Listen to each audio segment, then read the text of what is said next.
Nah, kalau ditanyakan apakah yang ingin saya lakukan, yang saya lakukan adalah menulis sebuah karya sastra yang bisa dilihat dunia. Jadi bukan sekadar karya sastra yang mengekspresikan oh, apa kehendak saya untuk menulis dan menuntaskan hasrat saya untuk menulis, tetapi bagaimana sebuah karya sastra itu bisa lahir dari tangan seseorang yang tidak hanya Darmanto, Yatman, atau Enadini, atau Triyanto, Triwikromo, tapi ada Prasetyo Utomo di sini yang mendedikasikan untuk menulis karya sastra yang bisa dilihat oleh dunia, gitu kan. Meskipun umur saya sudah tua untuk itu. Ini ini ini sebuah gerakan yang terlambat. Tetapi mengapa tidak? Lebih baik terlambat daripada tidak sama sekali, begitu kan? Paling tidak saya pasti punya waktu saya yang saya tidak tahu kapan deadline-nya sampai saya dipanggil Allah, itu akan saya dedikasikan untuk membuat sastra.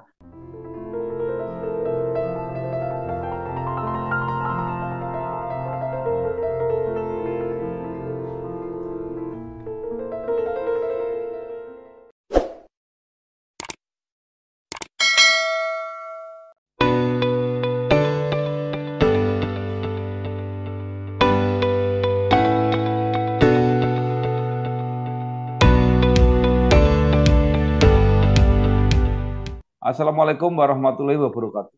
Waalaikumsalam warahmatullahi wabarakatuh. Bersama saya Bambang Sadono di kanal Bangsa TV, kanal yang mencoba untuk selalu mencatat prestasi, mendorong kreasi dan membangun motivasi. Kami ingin memfokuskan kanal ini untuk menjadi produk reviewer untuk produk apapun dan mungkin juga jasa apapun yang dibutuhkan oleh masyarakat. Bisa kuliner, bisa destinasi wisata, bisa resensi buku, bisa resensi film, apa saja, dan kita juga menunggu saran dan kritik dari para pemirsa. Nah, saat ini saya sudah bersama dengan salah seorang penulis yang sangat produktif, yaitu Dr. S. Prasetyo Utomo. Apa kabar Pak Prasetyo? Kabar baik, Mas. Alhamdulillah sehat. Iya, luar biasa. Pak Prasetyo Utomo lahir di Yogyakarta 7 Januari 1961, menyelesaikan S1 Pendidikan Bahasa dan Sastra Indonesia di IKIP Semarang. Wah, itu Iya, Ikip kalau nggak Semarang. salah hampir angkatan-angkatan saya itu ya. Iya, adik Saya kelas, Mas. 78, Pak Pras tahun berapa? 82 saya 82. Oh, selisih 4 tahun ya. Iya. Kemudian Pak Pras meneruskan S2 di Universitas Muhammadiyah Surakarta dan S3 di Ilmu Pendidikan Bahasa di UNES. Banyak menulis cerita pendek, esai sastra, puisi, novel, dan artikel di beberapa media massa sejak 1983. Karya-karyanya antara lain cerpen Percumbuan Topeng, Ketakutan Memandang Kepala, Anak Panah Dewa, dan terakhir menerbitkan novel terbaru dengan judul Iblis Menjelma Senapan Berburu. Nah, Pak Prasetyo mungkin bisa mengawali dengan cerita perjalanan karir sebagai penulis atau di luar penulis, sebagai pengajar, pengalamannya dan karya-karyanya sampai saat ini. Silakan Pak Pras. Iya, terima kasih Mas Bambang Satono. Saya mulai menulis cerita pendek diawali dari tahun 1982-an itu baru muncul di sebuah media. Dulu di Suara Merdeka itu ada Minggu Ini Ya, dan redakturnya Mas Bambang Satono SC. ya, Itulah cerpen pertama saya muncul di situ, Titipan Seorang Pembunuh. Saya masih ingat ya. pasti tanggal terbitnya tanggal 27 Februari tahun 1983. Rupanya cerpen pertama yang saya tulis untuk media yang bernama Minggu Ini itu Ya, menjadi landasan kecintaan saya terhadap karya sastra ya, dan kecintaan saya untuk terus menulis. Dan saya tidak pernah bisa berhenti menulis setelah itu. Maka ya, menulislah saya esai, ya. artikel, dan Waktu itu, seterusnya. waktu 1983 masih mahasiswa atau sudah lulus Pak Pras? Masih mahasiswa semester, Oke, ya dua, semester dua itu. ya, Masih oke. mahasiswa. Jadi itu sebuah kenangan yang tak terlupakan karena cerpen-cerpen setelah itu bisa saja saya lupa, tapi hari pertama ketika cerpen itu dimuat, bahkan Hmm. aroma korannya itu masih saya ingat. ada ilustrasinya, judulnya, tipografinya.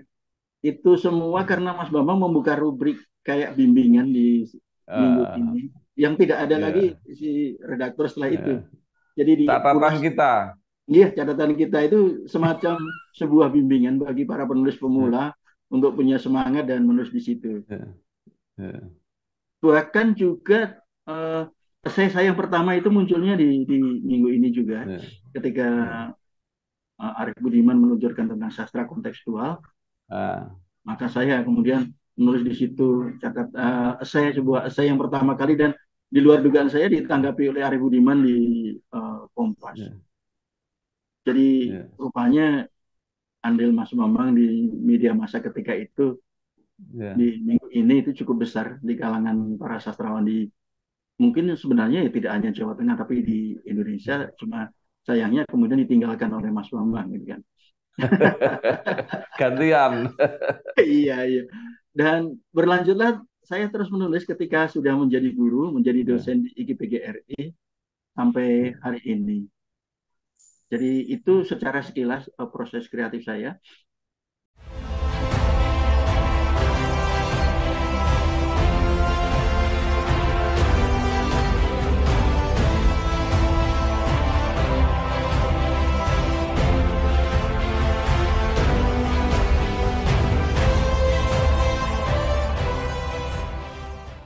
nah, mulai aktif menulis 1983, mungkin bisa diceritakan karya-karyanya sangat banyak sekali. Saya mengikuti luar biasa lah, banyak yang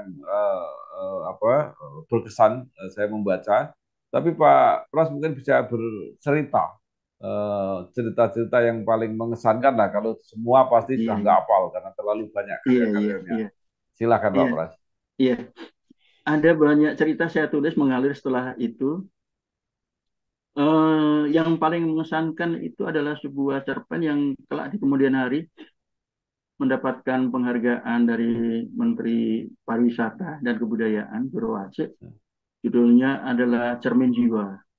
Jadi cerpen Cermin Jiwa itu sebuah cerita pendek yang menurut saya karena tempaan kebiasaan mungkin ya biasa-biasa saja, tapi di luar Ya, dugaan. Kemudian mengalahkan dari seluruh penilaian di tingkat nasional, dan saya mendapatkan penghargaan semacam Satya Lencana dari Menteri Kebudayaan dan Pariwisata. Itu terjadi kalau tidak salah tahun 2006 atau 2007. ya, Nah, itulah yang kemudian memberi semangat pada saya untuk mengangkat Cermin Jiwa menjadi novel. Jadi ya, Cermin Jiwa itu Pak, selain menjadi cerita pendek yang mendapat penghargaan, saya menulis novel Cermin Jiwa diterbitkan oleh Alfabet pada tahun 2017. So, ya, itu baru satu ya. Yang lainnya lagi ya, ada lagi dimuat di Kompas, Penyusup Larut Malam, itu ya. diterjemahkan oleh Dalang Publishing di Amerika oleh Lian Go Hmm. menjadi The Midnight Intruder. Ya, Dan dari situ menjadi sebuah ajang saya merasakan sebuah persepsi yang berbeda tentang ya, bagaimana, karena dialog saya dengan Lian Go sebelum diterjemahkan dan dimuat itu hampir satu semester hanya untuk mengkonstruksi kalimat. Jadi konstruksi kalimatnya itu kemudian ternyata ya, harus didialogkan dengan cara yang sangat lama. Kemudian yang kedua logika, ya, logika bercerita. Yang ketiga itu diksi, pilihan kata. hmm, Itu yang menjadi kemudian saya merasa harus memperbaiki tiga hal itu dalam penulisan cerita pendek maupun novel-novel saya, yakni konstruksi kalimatnya, kemudian logika bercerita atau logika bernalarnya itu, dan diksi. Nah, yang berupa puisi itu ada yang mengejutkan lagi Pak Mas Bambang, ya, karena saya itu ya, jarang menulis puisi. Tapi ya, begitu saya menulis puisi Trompet Sangkakala itu kan, buah puisi hmm, yang saya tulis sepulang saya dari Turki, udah jalan-jalan ke Turki, hmm, ke ya, makam Jalaluddin Rumi dan belajar tasawuf. Itu dalam beberapa hari saja sudah dimuat di Jawa Pos, Trompet hmm, Sangkakala. Dan yang di luar dugaan saya adalah bahwa puisi itu kemudian dinyanyikan oleh Ananda Sukarlan. Jadi dijadikan musik Ya. baru saja dipentaskan dalam peringatan 70 tahun persahabatan Indonesia dan Finlandia. Itu yang saya merasa bahwa itu adalah karya yang monumental. Tapi ada juga satu interpret ini monumental juga menurut saya. Ya, baik. Sebelum itu dilanjutkan membahas novel yang terbaru, saya ingin mengajak diskusi sedikit aja kepada Pak Pras. Pak Pras ini kan punya gaya atau aliran tertentu di dalam menulis cerita pendek yang mungkin agak berbeda dengan penulis-penulis yang lain, mungkin yang naturalis gitu ya. Tapi Pak Pras kan tidak. Nah, inilah yang mungkin perlu dijelaskan atau berikan informasi kepada publik kenapa cerpennya begitu. Rupanya cerpen pertama itu telah memberikan sebuah pijakan, Mas Bambang. Dari Titipan Seorang Pembunuh yang dimuat di minggu ini itu menjadi pijakan bagi saya untuk menulis kreatif. Tetapi saya tidak cukup hanya berpijak kepada realitas sosial. Jadi tidak cukup hanya realitas sosial. Karena pada perjalanan waktu, ketika saya menulis disertasi itu, saya mengenal 3 hal teori yang kemudian itu saya kembangkan dalam cerita-cerita saya. Saya datang pada Mas Minto, Profesor Dr. Suminto Sayuti, dan ketika ingin menulis disertasi, beliau mengatakan, Pras meh nulis sopo, gitu kan. Saya akan menulis tentang 2 teks yang kemudian saya lihat perkembangannya.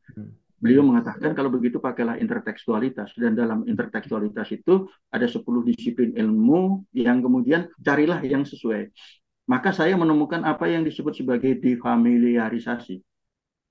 Jadi sebuah teks ketika diperbandingkan dengan teks pendahulunya, tipogramnya, ternyata ada sesuatu yang menyebabkan menjadi aneh, unik, khas, dan tidak pernah ditulis oleh orang lain. Istilahnya defamiliarisasi, pengasingan, gitu kan. Itu yang pertama. Maka yang semula itu hanya sekadar sebuah peristiwa sosial yang saya angkat, itu kemudian saya mengembangkannya dengan defamiliarisasi. Sesuatu menjadi unik, khas, dan tidak ditulis oleh pengarang lain. Yang kedua ialah bahwa saya kemudian mengenal teori hegemoni. Teori hegemoni itu saya belajarnya dari Prof. Teguh. Jadi Mas Teguh itu telah mengajarkan kepada saya bagaimana menganalisis sebuah karya sastra dengan teori di luar sastra.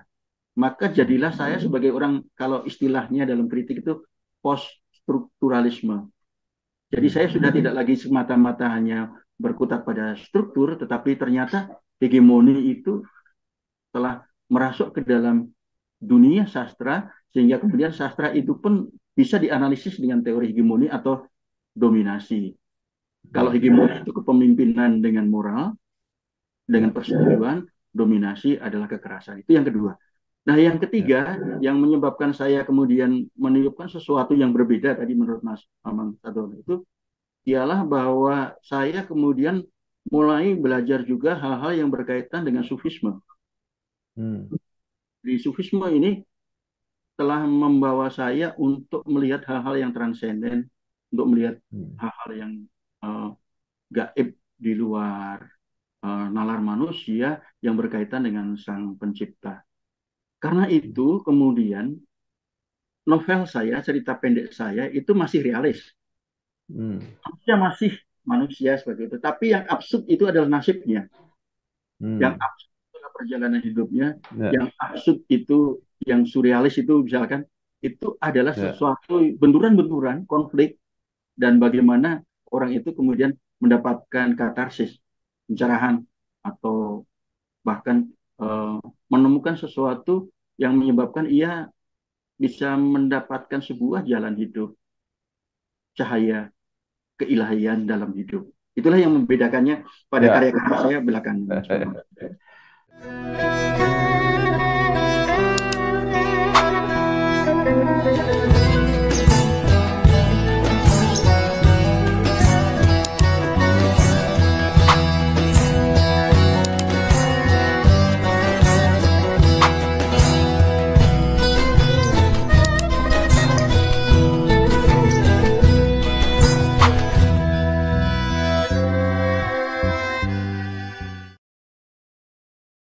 apa perbedaannya dan persamaannya dengan cerita-cerita pendek Budi Dharma?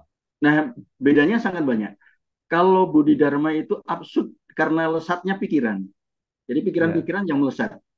Olenka misalnya atau orang-orang belum itu penuh kejadian-kejadian tak terduga, tapi ya, juga diksinya di situ menurut saya Budi Dharma itu terlalu banyak menggunakan diksi-diksi yang kemudian secara tak terduga jadilah sesuatu yang kemudian muncul dalam diksi, dalam struktur kalimat. Saya melarutkannya ke dalam suasana, ke dalam ya, deskripsi, ke dalam narasi. ya. Itu yang membedakannya Oke, bahwa Budi baik. Dharma masih muncul ke dalam Ya, masih ya, berupa diksi, kalimat dan seterusnya. ya, Saya ya, mencoba untuk melarutkannya ke dalam deskripsi narasi dan seterusnya. ya. Pak Pras, karena menulis, mungkin saya amati beberapa kali mendapat kesempatan untuk apa studi atau apa mencari pengalaman di luar negeri misalnya. Bisa Iya, diceritakan? iya sebenarnya pengalaman ke luar negeri saya itu karena royalti Mas Memang. Jadi saya menulis buku pelajaran Oh, SMA ya, kemudian ada eh, royalti dan bagian dari royalti itu untuk jalan-jalan. eh, Iya, jadi bagian ya, dari royalti itu untuk jalan-jalan berkelilinglah ke Turki bersama 50 ya, penulis Erlangga. ya, Tapi di antara 50 penulis Erlangga itu tidak menemukan apapun kecuali saya yang berkeliling dari ya, Istanbul ke Bursa, ke Pamukkale, ke Padokia, dan terakhir itu yang paling menarik itu di Konya. Itu di Konya saya ya, menangis di situ karena saya kemudian seperti terbasuh jiwa saya untuk menemukan sesuatu tentang Rumi dan itulah yang membersihkan keinginan saya kemudian untuk menulis ini novel Iblis Menjelma Senapan oh, Berburu. iya. Iya, Oke. Nah, sekarang kita pindah ke novel. Eh, apa yang mengilhami penulisan novel ini? Ini novel iya. keberapa, Pak Pras? Ini novel yang keempat, Hmm, keempat, keempat ya, yang diterbitkan tidak indie ya. Kalau dengan indie itu sekitar lima. Jadi yang hmm, pertama itu adalah Hutan Perlawanan itu indie. ya, Kemudian yang diterbitkan oleh Alfabet itu ada Tarian Dua Wajah dan Cermin Jiwa. Kemudian ada juga diterbitkan Prima Nusantara itu Percumbuan Topeng dan yang kelima ini Iblis Menjelma Senapan Berburu dengan tentu saja membenahi banyak hal. Tapi tentu saja yang paling mengejutkan bagi saya ialah kejutan-kejutan ketika saya bertemu dengan orang-orang di Turki yang hmm, berbenturan antara sekularisme dan religiusitas. Di Istanbul itu sangat sekuler, di Konya itu sangat religius. Kemudian ada penyusupan imigran gelap dari Suriah yang ternyata mereka itu butuh perlindungan dari sebuah negara yang terus menerus berperang, tapi dibenci oleh orang-orang di Turki karena itu menjadi beban politik, menjadi beban politik. Itulah yang kemudian saya tulis. Caramu dalam uh, kumpulan dalam novel Iblis Menjelma Senapan Berburu yang semula itu Mas Bambang pada awalnya ini sebuah cerpen Mas Bambang. ya, Jadi cerpen Iblis Menjelma Senapan Berburu itu cerpen di bahasa basi. ya, Tapi kemudian oleh Putri Falcon, cerpen itu dilihat berpotensi untuk menjadi sebuah cerita yang berkembang, yang lebih kompleks, yang lebih memiliki struktur cerita yang lebih panjang, ya, maka dimintalah saya untuk mengembangkannya menjadi sebuah novel. Ini ini ini gambaran ya. awalnya. Ya. Banyak penulis yang proses kreatifnya itu memang mulai dari cerita pendek. Jadi Iya, cerita pendek kemudian dikembangkan jadi novel. Nah, khusus novel yang terbaru ini, Pak Pras, proses kreatifnya seperti apa? iya. Sebenarnya saya tidak pernah mendapatkan ide global untuk menyusun sebuah novel. Selalu saja Ya, berangkat dari satu cerita yang kecil. ya, Tetapi kemudian seperti Allah menurunkan Al-Quran, itu ada kesinambungannya. Gitu. ya, Saya bisa meneruskan lagi dengan ide itu, masih berkesinambungan, cerpen yang ya, baru, cerpen yang baru. Berikutnya cerpen yang semula cuma satu itu bisa menjadi 20 ya, cerpen yang saya ya, sebarkan ke media massa. Nah, begitu dimuat di media massa, cetak maupun online, itu ya, kemudian saya satukan lagi, saya bangun strukturnya ya, agar berkesinambungan untuk menjadi sebuah ya, novel. Jadi begitu prosesnya. Saya ya. tulis di Turki itu pada tahun 2022 dan selesai itu 2023, terbit 2024. Ya.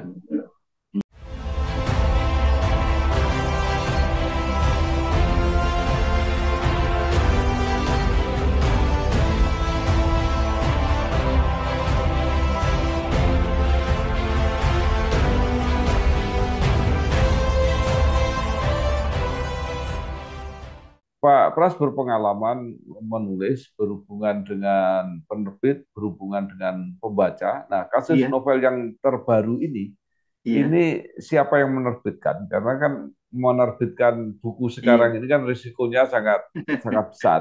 iya, Dan bagaimana pemasarannya, iya, sambutan pembaca dan respon publik terhadap novelnya iya, Pak Pras ini. iya. Ketika dunia digital itu mulai merebak, rupanya dunia Ya, penerbitan juga runtuh, tidak hanya koran dan ya, para wartawan yang mengalami kehidupan itu. ya, Para penulis juga kemudian runtuh. Cuma penulis itu kemudian dipilah. Ada ya, penulis yang masih setia untuk menulis di koran cetak dan diterbitkan ya, oleh penerbit-penerbit yang besar. Ada ya, yang penulis yang mau ke dunia digital. ya, Nah, saya termasuk penulis yang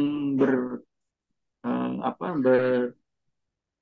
menyampaikan proses kreatifnya ke dunia digital juga, sampai kemudian ada Falcon Publishing. hmm, Falcon Publishing itu anak dari cabang perusahaan Falcon yang uh, apa, membuat film-film Dono Warkop.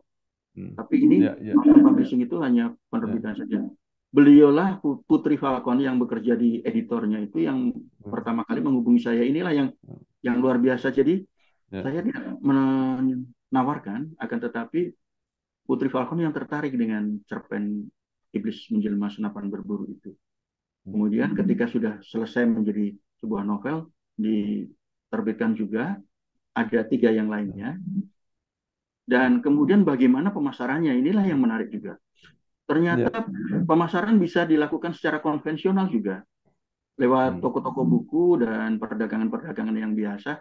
Tapi kebanyakan kemudian saya melihat bahwa novel ini dijual di Shopee, Shopee, hmm, kemudian Tokopedia, Tokopedia. hmm, Kalaupun di Pakon Publishing pun juga lewat dunia apa, sudah tidak lagi langsung dipesan langsung, tapi sudah lewat digital begitu. ya, ya, Cuma belum dibentuk ke dalam bentuk e-book, belum belum belum ya, belum sampai ke taraf itu. Hanya ya, pemasarannya lewat itu. ya, Ada juga cara pemasaran yang langsung, Mas Bambang.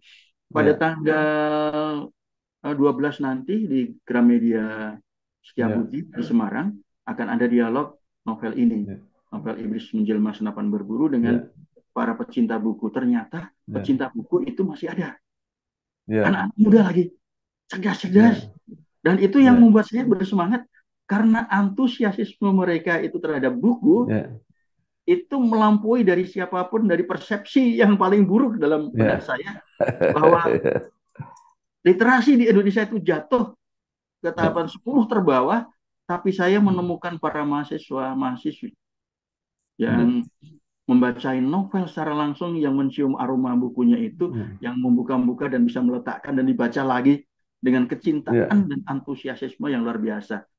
Itu ya, pula yang menyebabkan saya kemudian merasa bahwa ini dunia cetak, dunia buku ya, belum habis, ya, belum habis. Masih ada, ya, iya, masih ada di kecintaan generasi ya, muda untuk menghidupinya. ya. Baik, Pak Pras punya latar belakang seorang pengajar, Iya, seorang iya, betul. dosen, Iya, di betul. samping itu menulis. Saya juga masih menjumpai banyak orang-orang yang menulis itu Iya, sebagai apa ya, sebagai kreativitas pengabdian karena punya pekerjaan pokok masing-masing. Jadi Iya, tidak mau, tapi saya juga pernah punya kenalan orang-orang yang iya, mengandalkan hidupnya itu dari dari menulis. menulis. Nah, Iya, iya, saya ingin tahu pengalaman Pak Pras, iya. seberapa memberi Iya, income atau pendapatan atau hasil iya, dari dunia menulis ya. menulis. Iya, betul.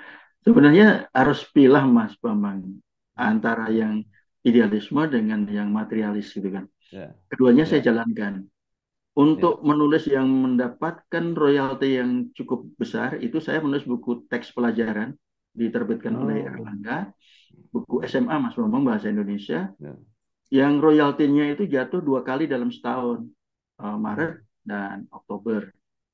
Jadi ya, itu mencukupi untuk kehidupan ya, saya, rumah tangga, ya, menyekolahkan anak-anak, ya, bersosialisasi, jalan-jalan, umroh, gitu ya, kan. Jadi ya, cukup.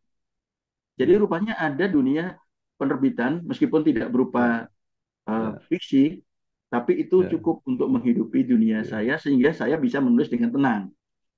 Nah, ya, baru separuhnya lagi, waktu itu, ya, saya gunakan untuk menulis yang idealis. Ada ya, puisi, ada cerita pendek, ada esai-esai. ya, Disitulah saya mendedikasikan diri saya untuk tidak terlalu berharap dengan honor. Ya memang ada honor-honor yang cukup. Misalkan di Kompas itu untuk cerpen 1.400.000, di Jawa Pos sekitar 1 juta, di Kurang Tempo itu 700. Tapi kebanyakan media massa yang jatuh ya, itu tidak bisa ya, memberi honor penulis. ya, Karena itu, ya, iya, ya, karena itu untuk dunia penulisan yang fiksi, yang idealis itu, ya, saya tidak berharap materialis karena secara materi ya, saya sudah berkecukupan di bidang yang lain. ya, Nah, penulis-penulis yang lain ya, yang bisa hidup dari menulis itu yang mereka pop ya, atau mereka itu ada di kapal induk hegemoni kekuasaan. Misalnya ya, begini, Terelie itu pop, ya, Terelie itu pop, sepenuhnya pop dan tidak mau bergeser dari selera pasar. ya, Iya, bacaan-bacaan yang serupa ini memang ya, disukai. Dan ketika saya kemudian bersama dengan seorang anak muda di Gramedia bertanya, kenapa Anda tidak memilih novel saya? Ah, itu berat. Kami suka yang ya, ringan-ringan. Jadi rupanya ya, Terelie. Nah, ada jalan yang menggunakan motivasi seperti Andrea Hirata. ya, Ada ya, jalan yang menggunakan religiositas seperti ya, Afu Adi, Ahmad Fuadi ya, dengan Negeri Lima ya, Menara. Kemudian ada jalan yang menggunakan hegemoni kapal Indo. Karena ia anak buahnya Mas Gunawan Muhammad, ya, maka ia bisa menulis sesuai dengan arahan Mas Gunawan Muhammad. Maka ada Laksmi Pamunca, menulis Amba, ya, yang di Frankfurt Book Fair itu tentu saja di bawah. Ada Lela Kudori, ada ya, Ayu Utami. Itu sastra, ya, akan tetapi mereka berada di sebuah kapal Indo. Prastio Utomo ya, tidak di kapal Indo, Mas Bambang. Tidak di ya, kapal tongkang juga ia sendirian, dan karena itu tidak bisa beridealisme serupa itu. ya, Iya. ya, Karena itu ya baik, jalan perjuangan saya harus didampingi ya, oleh tulisan-tulisan yang memang secara ya, materi memberikan dukungan ya, untuk finansial rumah tangga ya, agar ya. saya bisa menanak nasi, Mas Umar. Gitu.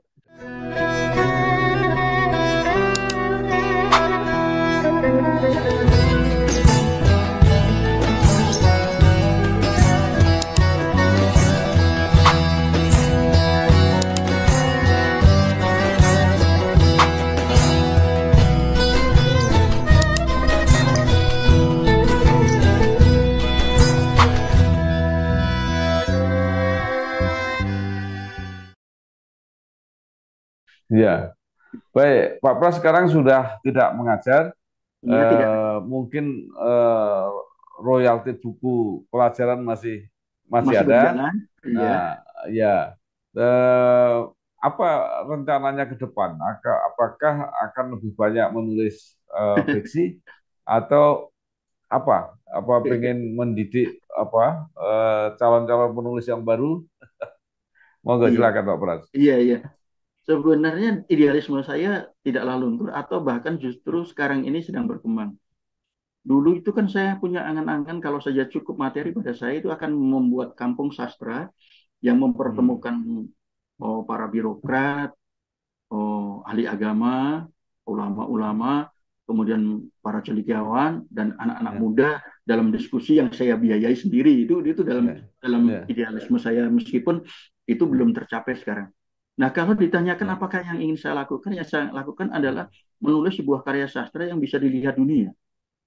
ya, Jadi bukan sekadar karya sastra yang ya, mengekspresikan apa kehendak saya untuk menulis dan menuntaskan ya, hasrat saya untuk menulis, tetapi ya, bagaimana sebuah karya sastra itu bisa ya, lahir dari tangan seseorang yang tidak ya, hanya Darmanto, Yatman, atau Enadini, atau Triyanto, ya, Triwikromo, tapi ada ya, Prasetyo Utomo di sini yang ya, mendedikasikan untuk menulis karya sastra yang bisa dilihat oleh ya, dunia, gitu kan.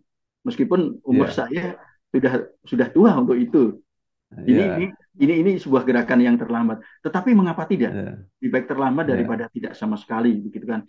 Paling tidak saya ya, pasti punya waktu saya yang saya tidak tahu kapan deadline-nya sampai saya dipanggil ya, Allah, itu akan saya dedikasikan untuk membuat ya, sastra. Dengan ciri tiga tadi, Mas Bambang. ya, Ada familiarisasi yang unik, khas, ada juga yang berkaitan dengan bagaimana logika itu diciptakan, ya, bagaimana sebuah karya sastra itu berangkat dari interteks atau paling tidak berangkat dari latar sosial kebudayaan sehingga kita itu ya, memiliki identitas budaya lewat karya sastra. ya, ya, Itu yang menjadi penting yang ya, hilang pada generasi sekarang ini. Bagaimana saya ya, dengan teks-teks sastra saya itu menumbuhkan identitas budaya yang terus menerus saya ya, perbarui. ya, Begini Mas Bambang, dulu Raffles kalah dengan Dendles dan ia mendapatkan hmm, daerah rawa-rawa yang kelak akan menjadi Singapura. Nah, hmm, disitulah ia membangun kultur yang baru dengan identitas identitas yang berbeda dengan Indonesia. Jadi dia hmm, benar-benar menjadi uh, Indonesia itu dan sekarang menjadi maju. Nah, kalau Allah hmm, memberikan umur yang panjang pada saya, ya, insya Allah saya akan menciptakan sebuah karya sastra dengan identitas budaya, tapi yang ya, terus-menerus diperbarui. ya, Maka kata kuncinya adalah rekonstruksi. ya, Ketika ya, konstruksi yang sudah saya bangun itu saya perbarui terus-menerus ya, membentuk sebuah kebudayaan baru, sebuah karya sastra yang ya. berbeda dari karya sastra yang sudah ada sekarang ini. Gitu. Pak Pras, mungkin Pak Pras eh, berbeda, artinya punya pendapat berbeda. Tapi karya-karya besar dunia Iya. itu kelihatannya masih banyak yang naturalis kelihatannya. Oh iya, Dan betul. Iya. di Indonesia itu dari nama-nama yang itu, menurut saya Pramudia masih yang terkuat. Nah, Wah, iya Pak Pras memang mau Pramudia. kemana ini? Iya, betul sekali. Bagi orang-orang yang dari Blora memang begitu pendapatnya. Masih mengagung. Saya juga masih mengagungkan Pram. Akan tetapi Iya, Pram perlu direkonstruksi. Kita tidak bisa iya, pernah mengepikon Pram betapapun besarnya iya, Pram dan belum ada yang menandingi iya, Pram. Eka Kurniawan iya, mencoba untuk menciptakan karya sastra yang realis tetapi berbeda dari Pram. Nah, iya, itu belum mencapai tahapan seperti yang diinginkan Pram. iya, Kemudian Lela Kudori juga begitu, hmm, ambanya si iya, Laksmi Pamuncak juga begitu, Ayu Utami juga begitu, tapi belum bisa melampaui Pram. iya, Karena itu perlu sekarang ini seorang Pram baru, iya, seorang Pram iya, baru. Betapapun tidak dari Blora, Mas Bambang. iya. Betapapun tidak dari Nggak Blora. apa-apa. Iya, nah, Pram baru yang memang, bisa iya, merekonstruksi Pram agar iya, diterima di dunia iya, dan iya, menjadi karya sastra yang inilah buah karya sastra iya, Indonesia seperti Yasona Kawabata iya, menciptakan sebuah karya sastra dengan Yuki Guni iya, yang membawakan inilah iya, Jepang gitu dalam wajah iya, yang bisa dibaca dunia. iya. Pak Pras dengan Pak Trianto duluan mana?